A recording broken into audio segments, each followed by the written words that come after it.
નમસ્તે, ઉમાનંદ રાવલ ટ્રાવેલર્સ જર્નીને like share and subscriber કરજો. કાવ્યનું નામ છે ડુંગર પર એક ઘર આપણું. એક પ્રદેશ જેનો હું ચાહક છું. ભૂલાવી શકાય મુલાકાતો પણ ડુંગરાળ પ્રદેશની યાદ ના ભૂલાવી શકાય.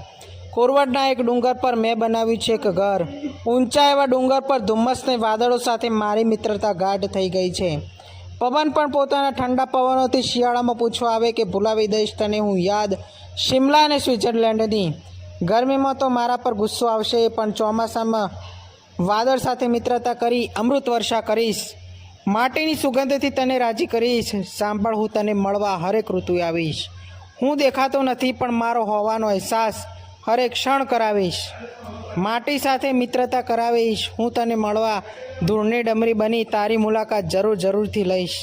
સાંભળજે કાન દઈને તારા ઘરની બંધ બારી બારણે જોરદાર પવન વેગથી ટકોરા મારીશ.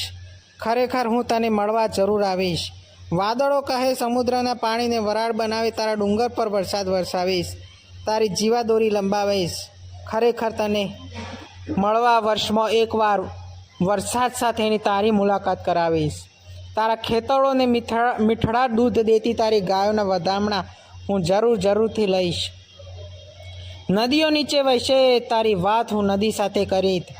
મારા મિત્રને સાચવજો તેમ કહી નદી સાથેનો સંબંધ જીવનભરનો નાતો જોડાવીશ. વાંસની મદદથી મેં એક ઘર બનાવ્યું છે ને લીપણ કરીને સાચવેલું છે. કોઈ નહીં કહી શકે કે મારું ઘર હજુ કાચું છે. તેવું તેને લાગણીથી સાચવ્યું છે.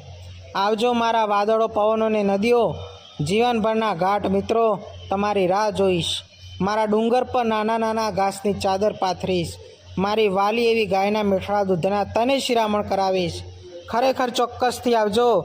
હું ડુંગર પર એક ઘર આપણું બનાવીશ.